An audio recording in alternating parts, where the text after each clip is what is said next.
Hello बच्चों, आइए प्रश्न को देखते हैं।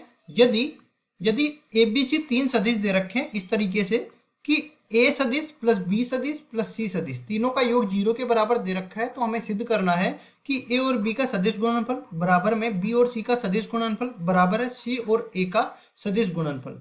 प्रश्न को हल करने से पहले यहाँ पे मुख्य अवधारणा की चर्चा कर लेते हैं। मुख्य अवधारणा, तो मुख्य अवधारणा में हमें देखो सदिश गुणनफल दे रखे हैं, तो सदिश गुणनफल हमें पढ़ना भी पड़ेगा। जैसे हम लोग जानते हैं ए और बी का अगर मैं सदिश गुणनफल निकालना चाहूँ तो ये बराबर होता है ए का परिमाण गुणा में बी का परिमाण, और इनके बीच का कोण अगर थीटा है तो इसका साइन थीटा, और ये राशि ये सदिश राशि होती है हमेशा, तो इसके साथ आ जाएगा एन कैप, जो कि प्रदर्शित करता है ए और बी के लंबवत दिशा में इकाई सदिश को। अब यहाँ पे हम लोग थोड़ा बता देते हैं। जैसे हम लोग बात करें, ये अपने पास ए सदिश हो गया, ये अपने पास बी सदिश हो गया, इन इन दोनों को इस तरह से दर्शा दिया और इन दोनों के बीच का कोण हो गया थीटा।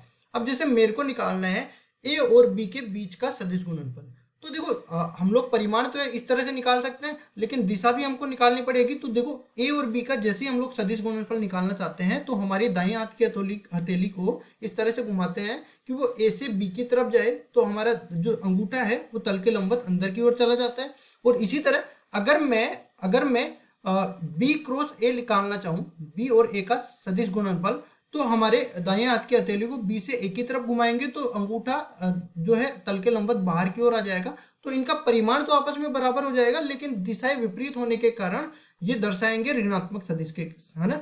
तो ऋणात्मक सदिश से ये दर्शाते हैं। तो यहाँ पे हम लोग कह सकते हैं कि जब सदिश गुणनफल करते हैं तो सदिशों में क्रम विनिमय का पालन नहीं होता है। दूसरा हम लोग एक चीज और बता देते हैं कि अगर मेरे को निकालना है ए और एक के बीच में सदिश गुणा, तो इन दोनों के बीच का कोण थीटा बराबर जीरो हो जाता है, क्योंकि हम लोग जानते हैं ए सदिश और ए सदिश के बीच का कोण जीरो के बराबर है, 0 डिग्री के बराबर है। तो ये पूरा जो सदिश गुणनफल का मान है वो जीरो सदिश के बराबर आ जाता है। अब उसके बाद देखो हम लोग आगे बढ़ते हैं और सवाल पे देखते हैं। सवाल में हमें क्या बोला है, एबीसी तीन सदिश है और हमें शर्त दे रखी है ए सदिश प्लस बी सदिश प्लस सी सदिश बराबर में जीरो, और ये वाला हमें लाना है। तो इसके लिए क्या कर देते हैं कि एक को दूसरी तरफ ले जाते हैं, मतलब या तो सी को ले जाओ या बी को ले जाओ या ए को ले जाओ। उससे फायदा क्या होगा, हम लोग किसी भी एक सदिश से सदिश गुणा करेंगे हम लोग इस तरफ से। जैसे हमने ए सदिश प्लस बी सदिश को इधर रखा और बाकी सी सदिश को दूसरी तरफ भेज दिया।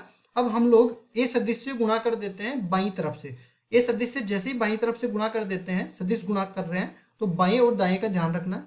ए सदिश और इसका सदिश गुणा ए सदिश के साथ, इधर भी देखो ए सदिश इसका सदिश गुणा बी सदिश के साथ, और दूसरी तरफ बन जाएगा माइनस में सी सदिश इसका सदिश गुणा।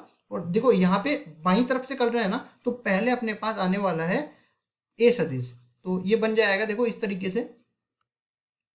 यहाँ पे आएगा ए सदिश इसका सदिश गुणा सी सदिश के साथ। अब हमने कहा कि ए और ए के बीच का सदिश गुणा तो जीरो के बराबर हो जाएगा, तो ये तो जीरो हो गया, और ए क्रॉस बी और बराबर में हो गया माइनस ए क्रॉस सी। और हमने ये भी कहा है कि ए क्रॉस बी बराबर माइनस बी क्रॉस ए है, तो जब भी माइनस बी क्रॉस ए आता है तो इसको बदल दो ए क्रॉस बी में, मतलब यहाँ पे माइनस ए क्रॉस सी है तो इसको बदल देंगे सी क्रॉस ए में। तो ये बन जाएगा क्या, ए क्रॉस बी, ए और बी के बीच का सदिश गुणा ये बराबर हो जाएगा सी और ए के सदिश गुणा के। इसको मैं समीकरण नंबर 1 नाम दे देता हूँ। इसी तरह जैसे मैंने सी को दूसरी तरफ भेजा, अब मैं बी को दूसरी तरफ भेज देता हूँ, तो यहाँ से देखो क्या बनने वाला है, ए प्लस सी सदिश बराबर में यहाँ पे हो जाएगा माइनस का बी सदिश।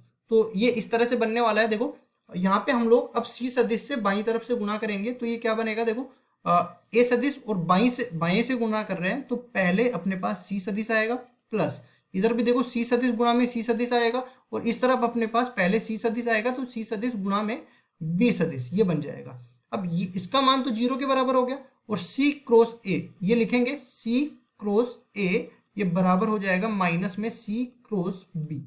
अब देखो हमने पहले क्या लिया है, सी क्रॉस ए पहले ही लिया है, और यहाँ पे इसको भी सी क्रॉस ए लाना पड़ेगा। तो इसमें देखो सी क्रॉस ए पहले से है, लेकिन यहाँ पे माइनस के साथ है, इस माइनस को प्लस में परिवर्तित कर देते हैं, तो सी क्रॉस ए ये बदल जाएगा, ये बराबर में हो जाएगा, ये बदल जाएगा बी क्रॉस सी से, तो बी क्रॉस सी से ये परिवर्तित हो जाएगा। इसको मैं समीकरण नंबर 2 नाम दे देता हूँ।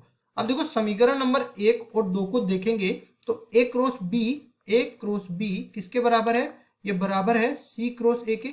और यहाँ से देखते हैं दूसरे समीकरण में सी क्रॉस ए किसके बराबर है, बी क्रॉस सी के बराबर है।